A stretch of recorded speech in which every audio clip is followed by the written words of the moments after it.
الله أكبر أشهد أن لا إله إلا الله أشهد أن لا إله إلا الله أشهد أن محمدا رسول الله أشهد أن محمدا رسول الله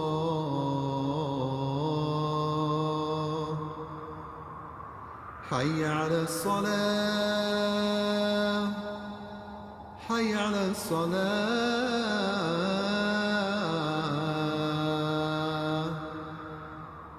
حي على الفلاح حي على الفلاح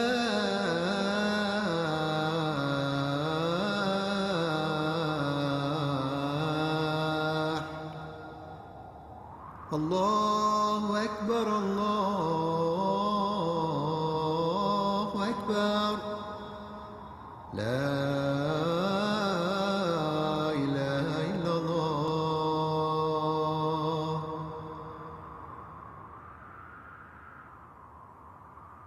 بسم الله الرحمن الرحيم. السلام عليكم.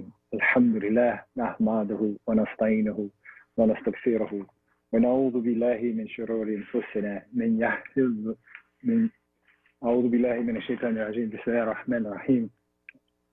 نحمده ونستعينه ونستغفره ونعوذ بالله من شرور أنفسنا من يهده الله فلا مضل له ومن يضلل فلا هادي له وأشهد أن لا إله إلا الله وحده لا شريك له وأشهد أن محمدا عبده ورسوله أما بعد. Assalamu alaikum and welcome to Islam Today, or Living Islam Today. Living Islam Today is no longer on WURD for the moment, but we have a new offshoot, if you will, called Living Islam Today. And it's an Ahmed Productions. This is not a United Muslim Masjid production. This is an Ahmed, Jihad Ahmed Productions. And we opened up with the greetings of the standard salutations that the Muslims give to Muslims, and we extend this to all of our audience, both Muslim and non-Muslim guests or listeners. And said, we praise Allah, all the praise belongs to Allah, therefore we praise Him, seek His help, seek His forgiveness, and we seek refuge with Almighty God Allah from our very own nefs, our very own souls, those evil or those unkindly dispositions and whisperings that come or emanate from within our own selves. And we went on to say, whomever Allah guides, no man can misguide, and whomever Allah permits to go astray, no man can guide. And then we completed the statement with the Kalima Shahadatain, and that is the two-part statement, which is the testimony that every Muslim makes at least 5 times a day, and that is, I bear witness and give open testimony that there is nothing, no deity, no God worthy of worship except Almighty God. He is alone without associate or partner. And I bear witness that Muhammad ibn Abdullah, unto whom the Quran was revealed on what is now known or called the Saudi Arabian Peninsula, is his slave servant and final messenger. Today is Saturday, January the 23rd, 2021, on the Gregorian calendar. I'll have to look on my website and see what is the Hijri date. But we have a very, very good show in store for you today. We're going to do a critique and a revision and a review, and maybe even some debate over the now famous Prime Video, Prime film called The One Night in Miami. And my esteemed guest is our dear brother, the resident Imam of Masjid Allah, my young boy, Idris Abdul Zahir. He is the Imam. I think he was appointed imam in 2020. He's a graduate of Temple University. He is a big-time financier for the city of Philadelphia, works in their accounting division, and he's a filmmaker as well. So without further ado, we're going to bring our brother Imam Idris Abdul-Zahir, whom I've known since he was probably in middle school when he lived on Hakeem Amir's block on Rittenhouse Street. So maybe soon, I don't know. Assalamu alaikum, brother Idris. Wa alaikum salam wa rahmatullah. Thank you for having me once again, my brother. I appreciate all those great and kind words. And I'm looking forward to our discussion and critique of this groundbreaking film. Alhamdulillah. That's very kind. Groundbreaking. Listen, I'm being kind before I get into the criticism. Okay. And I don't normally. I have a list of 10, 15, 20 questions I'm just going to pepper at my guests. Mm-hmm. But this is more or less a review of and a critique of the movie One Night in Miami. And for the listening audience, if you haven't heard, this is a film that's been the screenplay, which comes from a playwright, Kemp Powers, and I believe it was on Broadway. I know it was released in 2013 to acclaimed reviews then. It was adapted to a screenplay, and Regina King, who is coming into her own as a prolific producer and director, in the vein of Ava DuVernay. And so these sisters are coming on the fore, and they are telling our stories about our people from our view. Not to say that has never been done before, but this one centers around the Muhammad Ali, or at that time, Cassius Clay fight in Miami in February with Sonny Liston. Sonny Liston was the huge favor, and Cassius Clay, 22 at the time, was looked upon as this braggadocious young dude who was an Olympian but did not have the heavyweight experience to even begin to deal with a pugilist on the level of Sonny Liston. So everybody counted him out. Right. Everybody thought he was going to lose that fight. But there are four figures that center around this whole narrative, and that is Brother Malcolm X, of course, Cassius Clay, who at that fight or post the fight in the news press conference announced his entering the Nation of Islam and his new name, Muhammad Ali, and also Sam Cooke, who's a very iconic figure as well, and Jim Brown, equally an iconic figure. Yes. And so some of the events, it is fictionalized, but much of the events were based around true events, such as they all were at this fight. Right. Malcolm was there as he's partly a photographer. He was taking photographs. Right. Sam Cooke was there as a patron, and Jim Brown actually commentated on the fight. And they were all friends and associates. That part is well known as well. And post the fight, they met at the Hampton House Hotel, which is in the Black community was the hotel to be at. Right. And so they met there, and the fictionalized part is the dialogue that occurred in that hotel room. Mm-hmm. And so that's where much of the controversy enters into it. Many of the Muslims in the community felt that they were not portrayed accurately. Some people in the Black community said they were not portrayed accurately. My view was that I thought it was a fairly accurate depiction of what I felt the dialogue would have been. However, who knows? And as we say, Allahu A'lam, only God knows how the dialogue would have occurred. So I'm going to hand the microphone and yield my time to our Imam, Brother Idris, and he can give us a little perspective, and hopefully we can get this going. Sure. We will open the phones up. The phone lines are up. What is it? 685-8064. I'll check and make sure that I got the phone lines open, but we're streamed live. Yeah. WRDradio.com, and I'll announce the lines so that you can call in. But for now, Imam Idris, you have the floor. Yeah. So thank you again for that great setup and kind of framing the argument or framing the movie itself. And before I, go into anything that might be considered negative or not, praising the film, I do want to say this before I do that, which is, first off, we do want to acknowledge the fact that, right, our beautiful sister, Regina King, who I love as far as just a fan of her work, a fan of what she has done up to this point, and also the fact that, this was her directorial debut.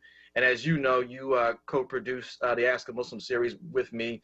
To produce something, to get it completed, to get it, put out to the public, is a harrowing task, is a difficult task, and to do it with this level of production excellence. And I want to say production excellence because if you look at the film, production-wise, it's a beautiful film. The shot selection, the cinematography, the accuracy of the time frame, the 60s, the cars that drive it in, the haircuts. I mean, even the acting. I mean, the brother who plays Cassius Clay. I mean, he says Muslim just like he said Muslim at that time, right? I mean, right. I mean, they really did their job as far as the production of this film, which for me, as far as some of the accuracy, as far as the characters that are portrayed and some of the things that happen, which makes it troubling for me because of the fact that we had this level of thought and skill being put into the actual production.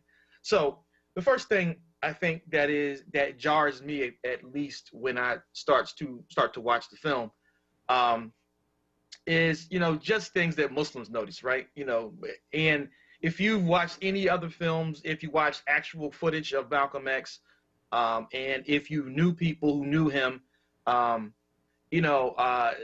first scene, where he enters this scene is when he's coming home, right? And before he comes in, his wife Betty Shabazz is there, and she's watching a film that was on the TV. It aired actually in 1959. It was called The Hate Produced. And so already, like, you're not necessarily in the right time frame, right? So there's a show on the TV that was actually did his research. Right, and so she's watching it as if it just happened, and he's walking through the door, right? Mm-hmm. So, all right, so we let that go. Artistic, it's licensed there a bit just to kind of tie. Let me interrupt you. Couldn't that have just been a rebroadcast that they were just airing? I mean, we don't know the context. They don't give you the impression. Well, they do give you the impression that it was live. They do. They do, right? And for our younger listeners or the folks that are watching, I mean, this is 1964, right? So you didn't have VCRs necessarily. You didn't have necessarily, on demand and all these different things that we have today. So something typically aired once. You might see a rerun. No, I saw it on 60 Minutes. I remember watching that as a kid, and I was 3 in 64, so I know I didn't. Right. But at some point, it probably may have re-aired, right? But but the point is that you notice that if you are, if you followed the history, right? And then, of course, as Muslims, he comes through the door, no greeting, right? I've never seen a film where Malcolm X is involved, where any Muslims are involved, where you don't hear Assalamu alaikum at least once, right? I mean, if non-Muslims don't know anything about Muslims, is that we say Assalamu alaikum, right? I mean, an awful lot. A lot. We realize it to the point where we'll say Assalamu alaikum even to get your attention. Exactly. So, yeah, and in that regard, I do concur that was an oversight in terms of grasping the culture or Muslim culture, or particularly the culture of Black Muslims, because we use Assalamu alaikum all day long, and we'll use it. Assalamu alaikum, can I get your attention, brothers and sisters? Assalamu alaikum, what are you up to? And so on and so forth. So I'll give you that part. Exactly, right. So you know, walking through the door, I automatically noticed this, right? He's coming home to his family, hasn't seen him in a while. He was expected earlier, now he's late, right? And comes to the door, and she just starts to talk in, and no greeting as Muslims do, right? So a Muslim consultant should have, would have, you know, picked that up, right? Secondly, the whole conversation again is fictionalized, right? Mm-hmm. So we get into a discussion where essentially he's supposedly coming back trying to convince Louis Farrakhan, who is called Louis X in the film, to you know, lead the Nation of Islam, or to come along with him as he starts his new organization, because he was, you know, on the outs at that point with the Nation of Islam. The problem with that, again, they use that opportunity to malign Louis Farrakhan, right? To show him as somebody that wasn't really, you know, a supporter, wasn't really a person that supported him, but at the same time, Malcolm was the one that was his benefactor, that brought him into the nation and kind of trained him up, right? Mm-hmm. The problem is, at that point, Louis Farrakhan had essentially replaced Malcolm as the national spokesman. So, and Malcolm would have not tried to convince him to come with him. He had already essentially had taken his spot, and was taking on all the national engagements and was doing a lot of the appearances that Malcolm typically does, which you see at the end of the film, which the next day is Savior's Day, which is where Malcolm would have normally been to speak, and he's not there, right? So, so that whole discussion where he's trying to convince Louis X to come along, and he's already planning to leave. At that point, he was not planning to leave. The whole premise of him going down to Miami again, because he had just been to Miami the month before with his family. He had taken down his family for a vacation the month before, right? And was down there really to support Cassius. But the whole idea was that he was trying to get close to Cassius and kind of see him as his friend and everything, so he can get back into the nation, so he can get back into good graces again, because he knew he had, you know, kind of alienated himself, and really at that time he was trying to position himself so that he can get back in, or get back into the good graces. And so that whole part right there, it was fictionalized. Everything that was said was to malign Louis X, or Louis Farrakhan. It maligned. Well, let me jump in, because I don't know necessarily if that was Regina King or Kemp Powers who's actually the screenplay. Well, the screenplay, he wrote it.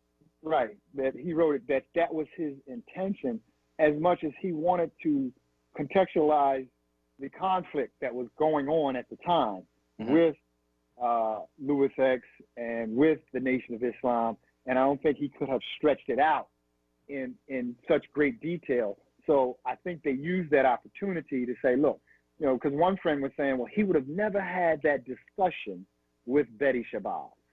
I don't know what was the nature of their relationship, but I've seen interviews with Dr. Betty Shabazz where she said she was cognizant and aware of the conflicts and the death threats. She was the one that was answering the phone.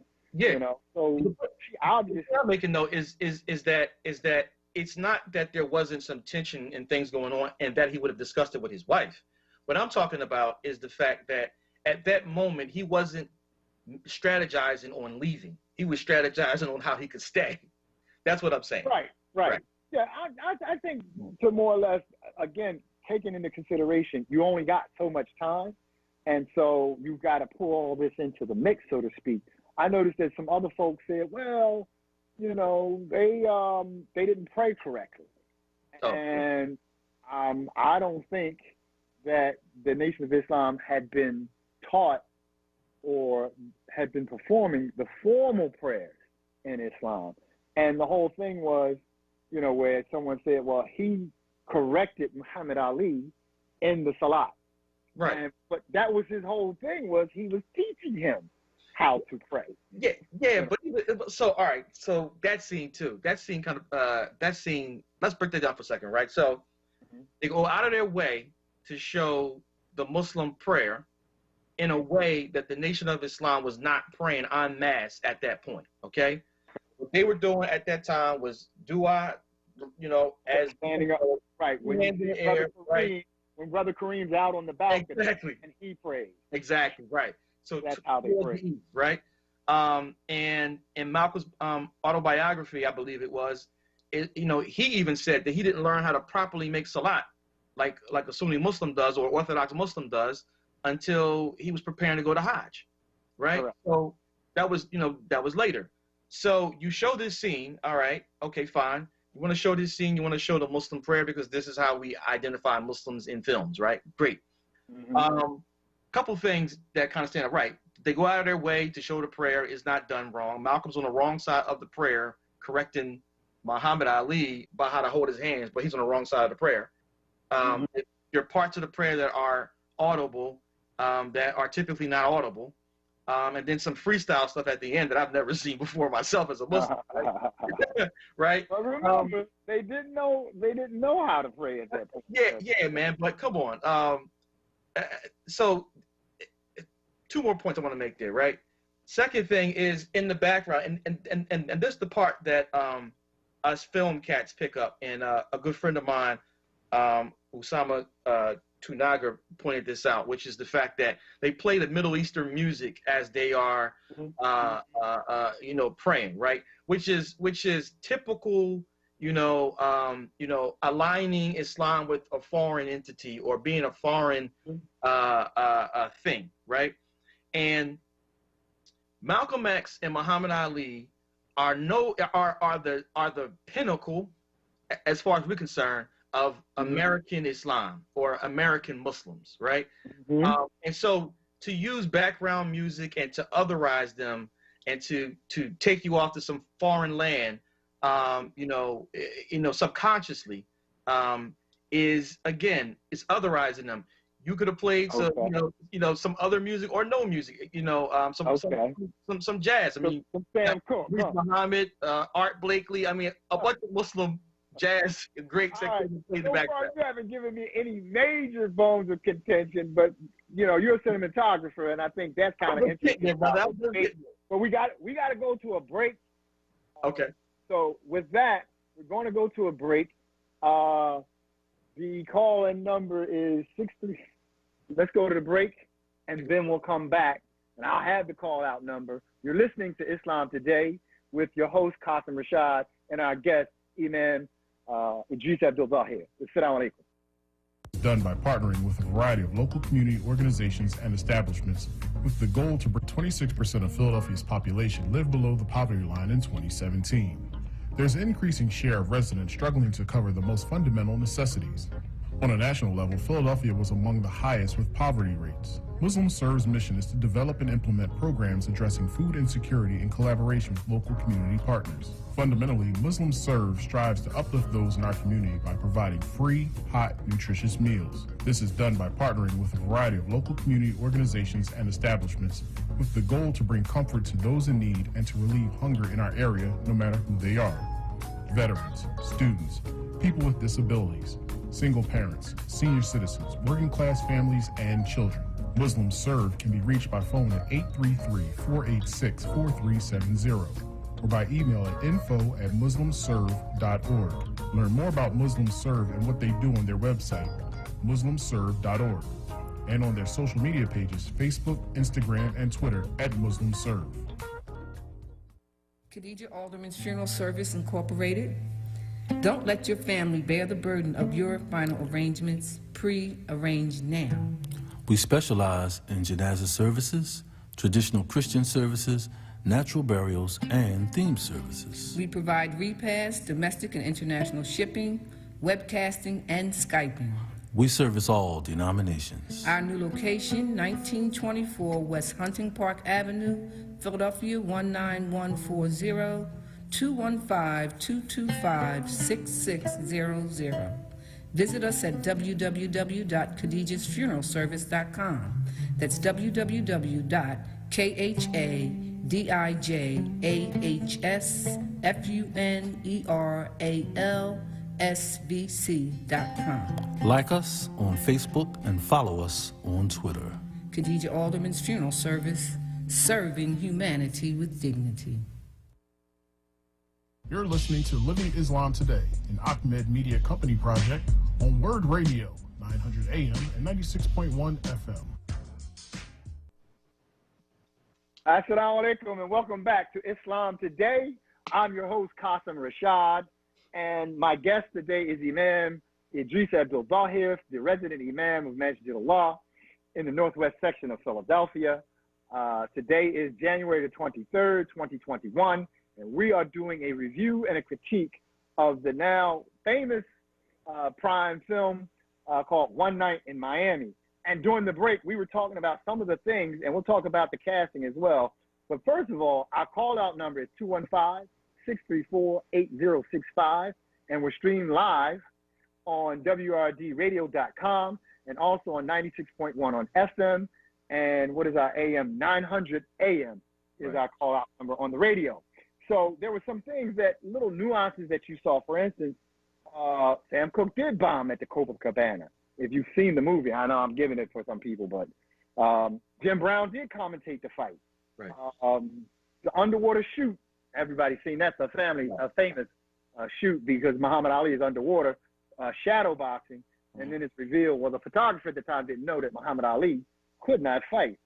Sam Cooke produced his own. He was called a musical savant, and we'll talk about more of that. But we want to talk about, and also the famous ice cream scene, because they're in the hotel and they're like, well, this is a party, isn't it? And they're like, well, where's the, all the even that, man. Come on, bro. Okay, hold on, let me finish it. Go ahead.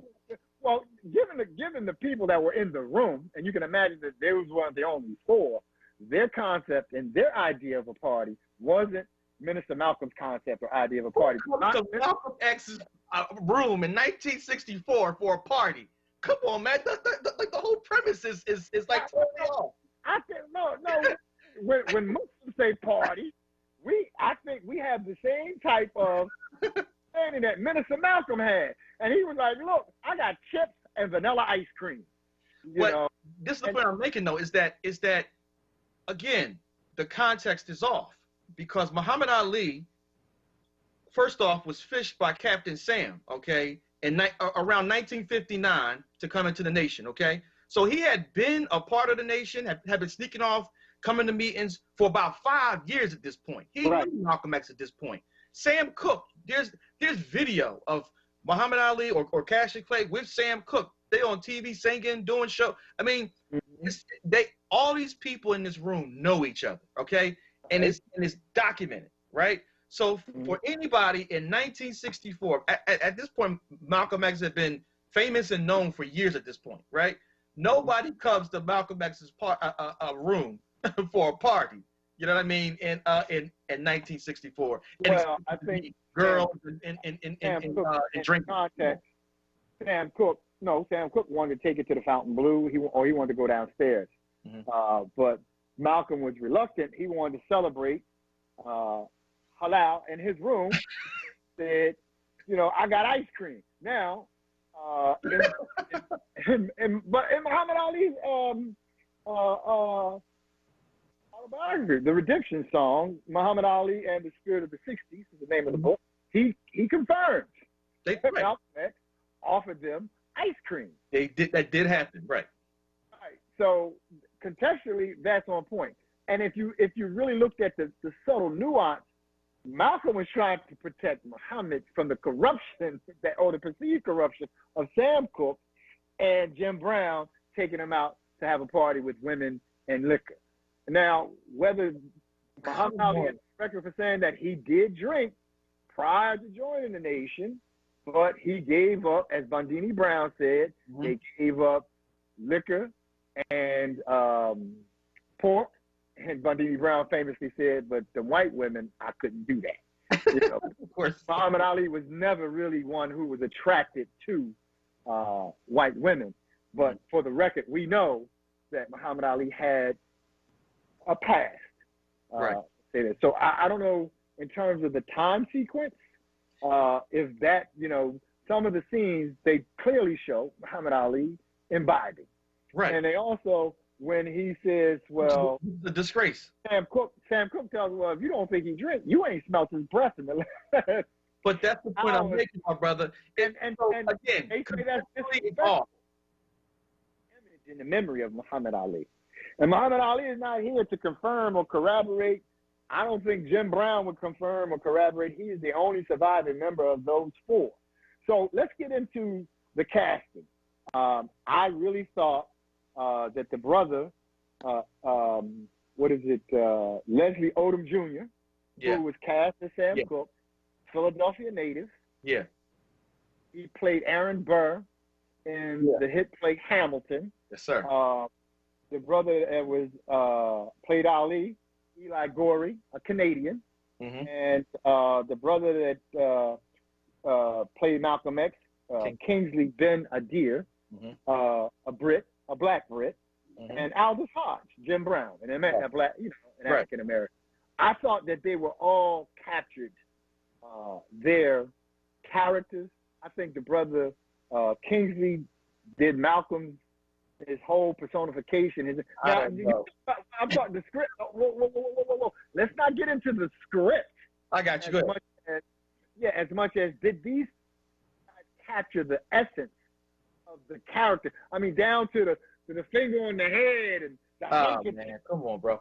So let me say this. Let's go to Sam Cooke. So the brother Leslie Odom Jr. First off, I watched it again. Today, the singing, on point. It was very reminiscent of Sam Cooke. I mean, I'm a Sam Cooke fan. I got his music. I listen to it, quite often. Sam Cooke would be proud to have somebody sing as close to his actual voice as Leslie Odom Jr. did. He did a great job with that. I did not like how they characterized Sam Cooke throughout most of this film.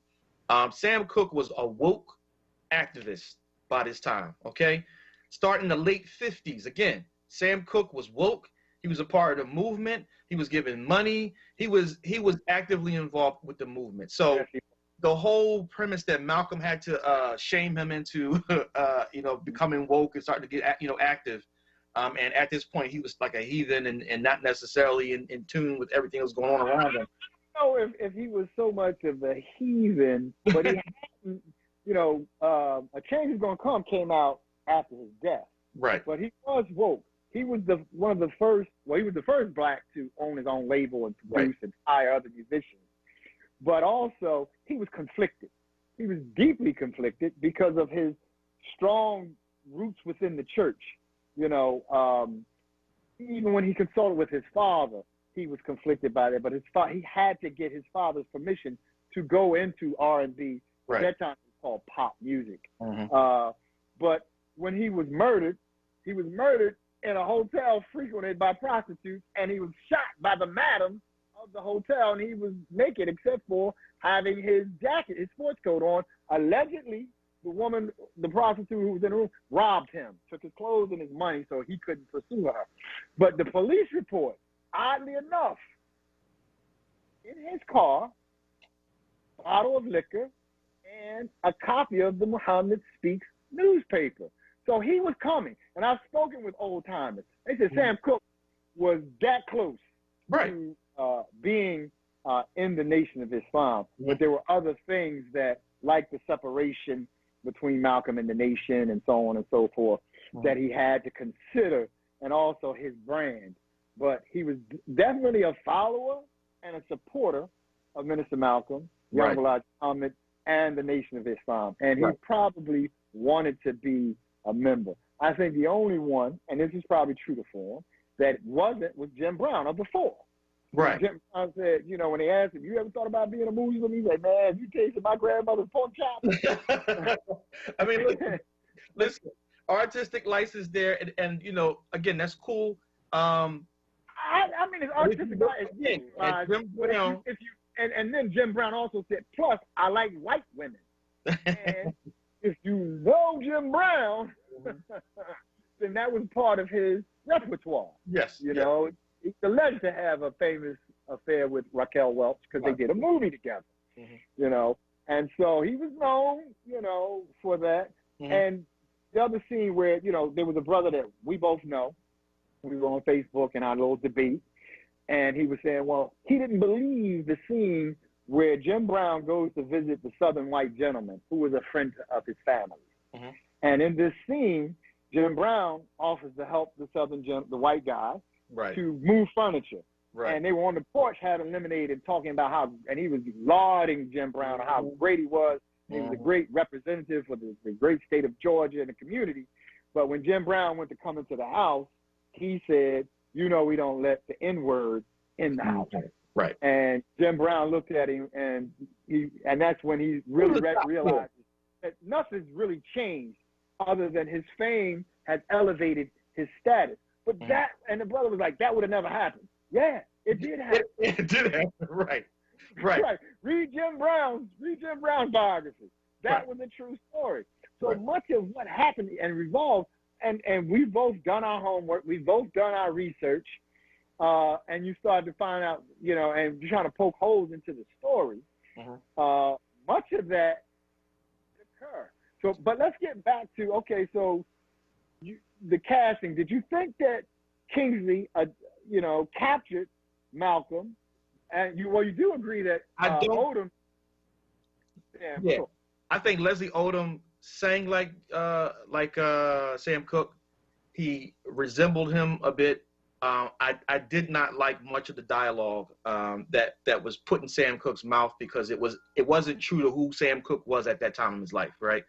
As far as, you know, just, you know, not being aware of what was going on around him in the world, and, you know, being. I thought it was very poignant when he talked about, I own my own record label. So listen, no, again, I think there's a difference between the dialogue being dialogue that is critical dialogue, right, versus it being true to the characters that are mouthing it, right? So I have no like the issues that are tackled, the discussions that are happening, and, you know, the dialogue that's happening back and forth. I believe, you know, those are all critical issues, and you know, the dialogue back and forth were good things to tackle. I just feel like the people who were discussing them and how they took certain positions was fictionalized, and it did not ring true to who they were. Well, clearly it was fictionalized, but you don't believe that they would have broached the conversation in the way, like a lot of people said that, and even the characters in the movie said to Minister Malcolm, you were very disrespectful to Sam, you know. But how many times, first off, the way that Malcolm X was treated in this film, this is the thing that made me the most heated about the situation, okay? I've never seen him depicted in a way where he looked like a wimp. He looked like a nerd, unhip, not aware, self-righteous. And there's a whole scene where they got where they take his camera and they toss it around. And he's like, oh my God, like he's like in between them, like the nut, you know what I'm saying? And come on, this is disrespectful. And it's disrespectful, brother. Like, even the people who hated Malcolm X, there are whole people who hated him, who wanted him dead, who called him a Benedict Arnold, a traitor, the whole thing. Even they would call him as to treat him like a wimp. Like, this thing make him look like a wimp, like a clown. I'm sorry, man. When he's in the confines of a small space with his personal friends, that they take all of those accolades and titles and put them to the side. And I think what I saw was they were relating to him as a human, as a black person. What he say?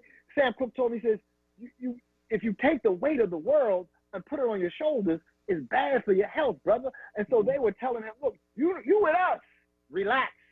You don't have to play the missionary and the martyr all the time with us. But that's the point I'm making. Malcolm X was from the streets, brother. He's from the streets. He came up from the hood. He was Detroit Red. He spent a long stint in jail. Listen, so for people to act, first of all, he probably the single most person responsible for the explosion and the growth of the Nation of Islam, which means he knew how to connect the people. So to put him in a room and make him look like a square and not know how to connect with people, it's just opposite of who he was. I think they humanized his compassion for black people and for the community, because there's at least two scenes where he's crying, right? Yeah. He's crying. I guess that ruffled the feathers as well. I'm with you on that, bro.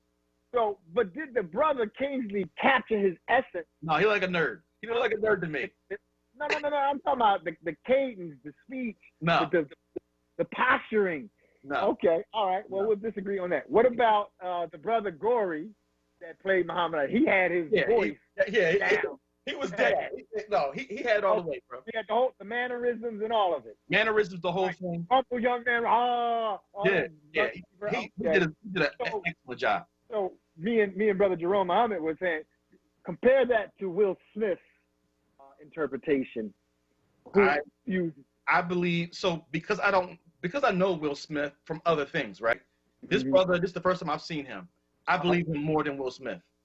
Right. Yeah, he played a better role, and I guess a lot of us don't know enough about Jim Brown because he's this strong, silent type.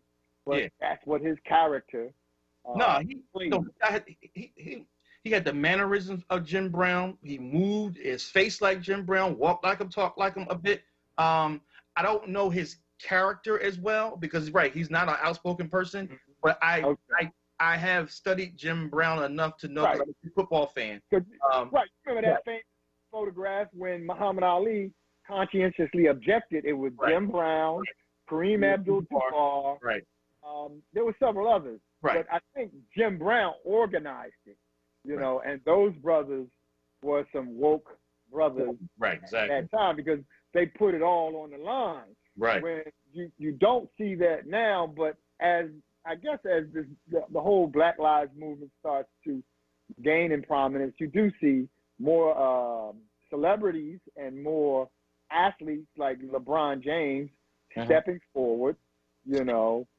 Kyrie Irving, you got to give him, for putting $1 million towards the Atlanta WNBA team because they said they're not going to play, and several of the men on the pro said, "Look, we'll cover your salaries." And so it is kind of like repeating itself and replicating itself. But I'm surprised that you feel so adamant. And I think you don't like the Kingsley character that played Malcolm X because in your, I guess, they diminish the persona of Malcolm X. Yes. And and I watch actual footage of Malcolm, right? So as a person who watches his speeches, listens to his speeches, got family, friends, and folks who actually knew him, stories about his life. Brother Richard told, have mercy on him. Yes. So it does not fit the character that I know. And the thing I would say is this, and more recently there was a series called Godfather of Harlem, right? And you have movie. Now I can get your opinion. But so Godfather of Harlem is a great series. Go ahead. I think people should have more issues with the image of Malcolm X in The Godfather of Harlem, although I don't. But remember, Adam Clayton Powell had his issues. Right. And he was a bit swarmy, and he was married, but he was dating Miss Black America. And he was sleeping with these women, and he was doing the guy, Esposito, he captured him, and he played next door. Giancarlo Esposito. But they made Malcolm look like he had political agendas, and he's doing certain things, and Adam Clayton Powell, Giancarlo, calls him out. You ain't no more. You just a pimp, just like me. You're using the people to get what you want, but you're doing it for the guise of religion. So I hear what you're saying, right? But again, a fictionalized account, right? Bumpy Johnson, Malcolm X. Bumpy Johnson did know Malcolm X. They as around true events, right? And so, like this film, I think this film has more true events involved, right? However, One Night in Miami. Yeah, One Night in Miami has more real events around it, I think. Whereas Godfather of Harlem, it builds on a relationship that was a real relationship. Because it was a mini-series, they probably didn't have enough true facts to stretch out 8 episodes. Yeah, so it but really had the point I'm driving to is that the creators of that you can see they did their research first off. Secondly, they captured the character of these 3 figures. They captured the character of Bumpy Johnson, the character of Adam Clayton Powell, the character of Malcolm X. Even though most of those conversations are fake, they're false, they're fictionalized, saying things that you could. But Malcolm was not a wimp. Malcolm was not a wimp in that series. So no, now we see what your major concern is. He wasn't a wimp in real life. I mean, listen. If you look at almost the feminization of Malcolm.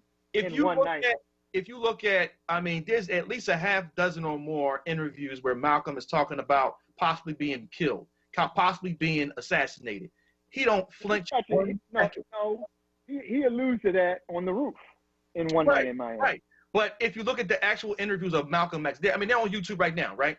If you look at him saying it out his mouth, he says it as if it's not that heavy.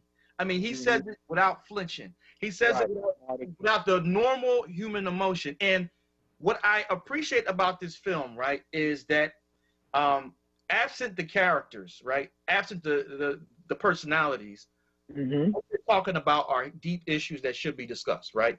The problem is, would Malcolm X respond in that manner, right? And what I'm saying is that from everything that I've seen, everything that I know, the answer is no, right?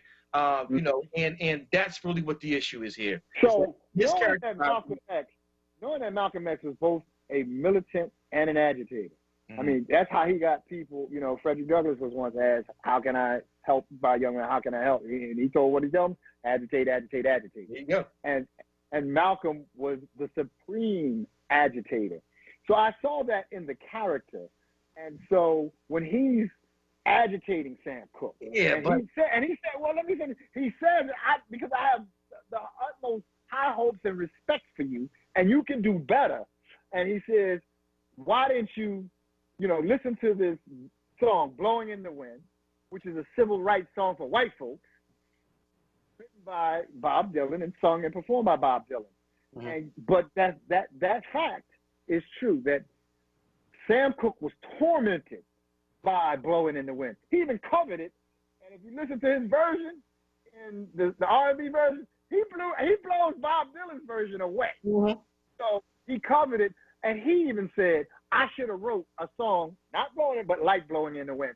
And that motivated him to write A Change Is Gonna Come. Right. But I could see Malcolm saying, and he said to me, how you gonna let a white boy from Minnesota write the anthem and sing the anthem for the civil rights movement?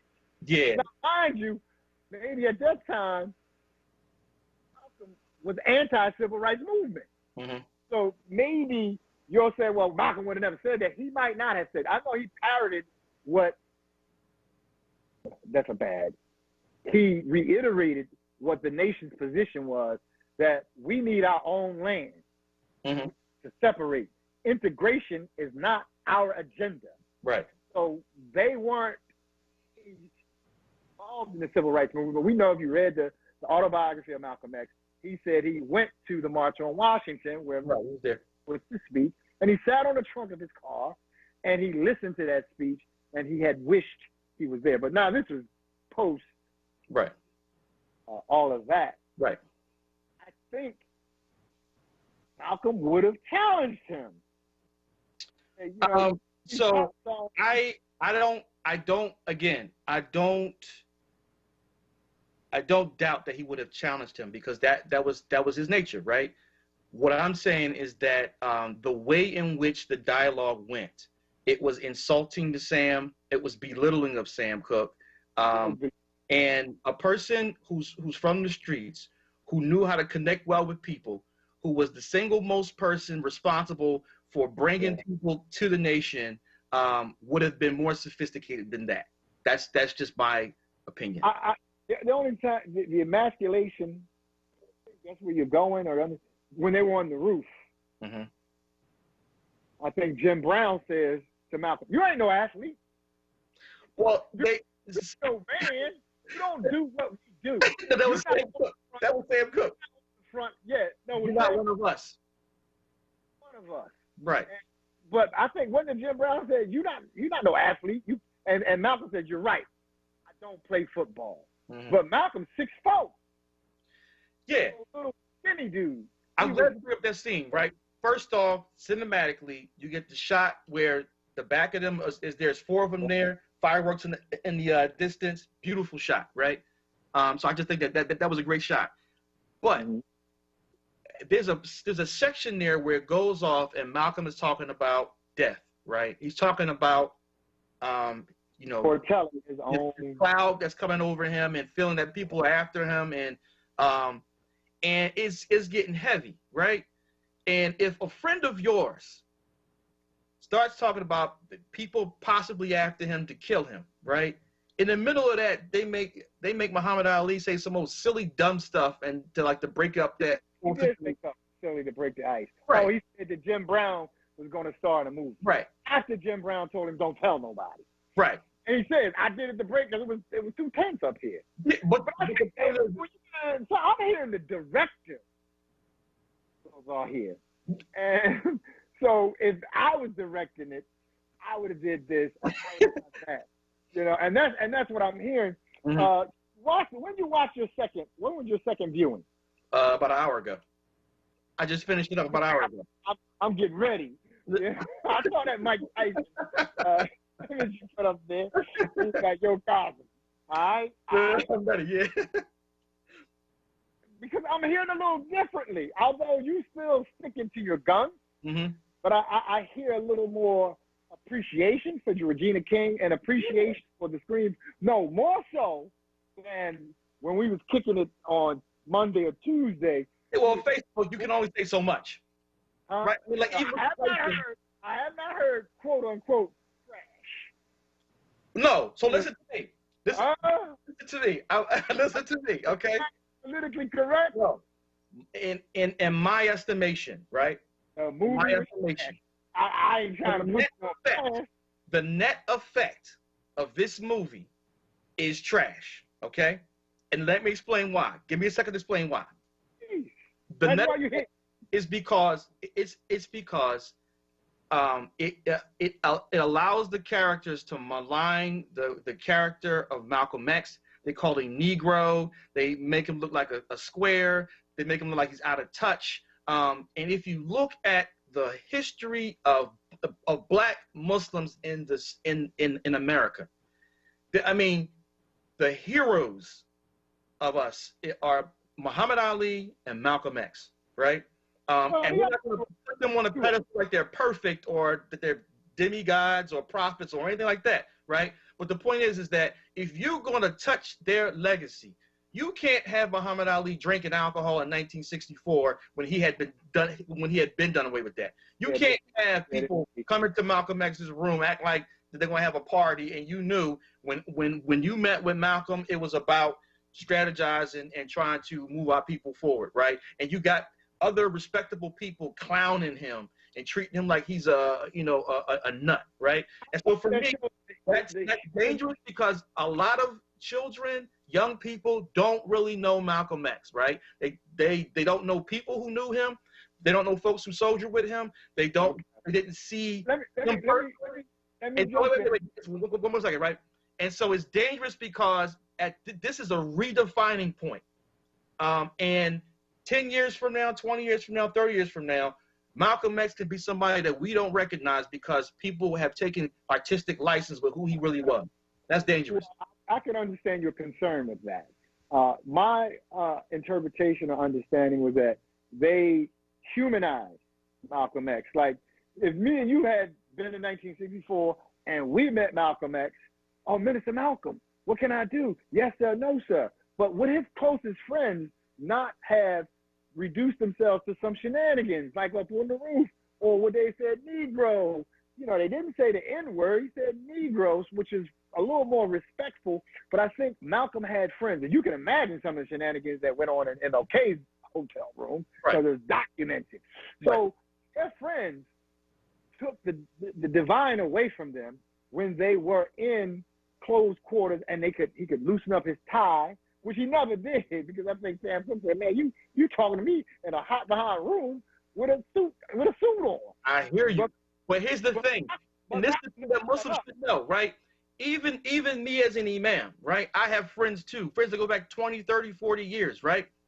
There's still a certain level of respect that we have for each other as Muslims, right?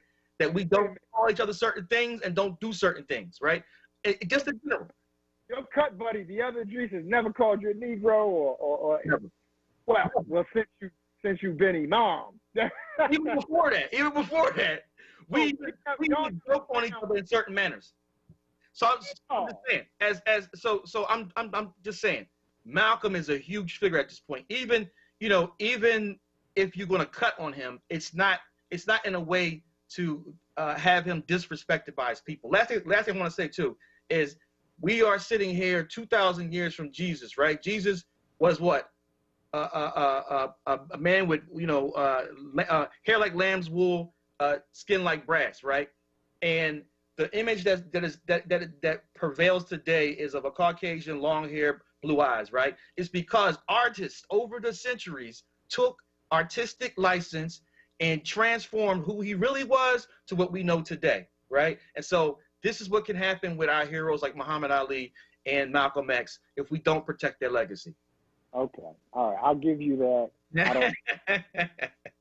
We've got to close out, so I'm gonna give you 30 seconds to give your final closing comments about the film, not about the host.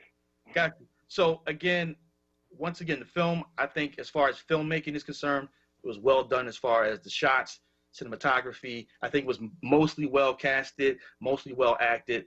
I did not like a lot of the dialogue put in Malcolm X's mouth, Sam Cooke as well. And then, some of the things that are sensitive to Muslims, like the drinking, like the disrespect of Malcolm.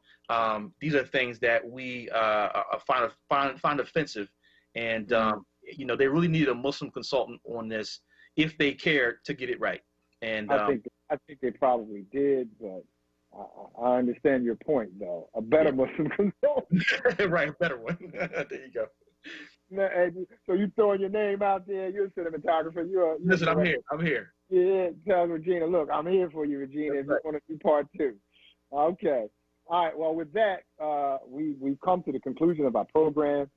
Typically, I would close out with a dua, but since we have illustrious Imam here,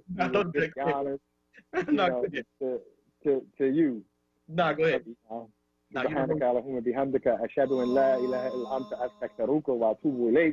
Again, you've been listening to Islam Today with our guest, Idris Abdul-Zahir from Masjid Allah, and we were talking about One Night in Miami, a review, a critique, and a debate. And we said we're going to take the gloves off, and we're going to keep it clean. I think we were successful. Yes, sir. Assalamu alaikum. أشهد أن لا إله إلا الله أشهد أن محمد رسول الله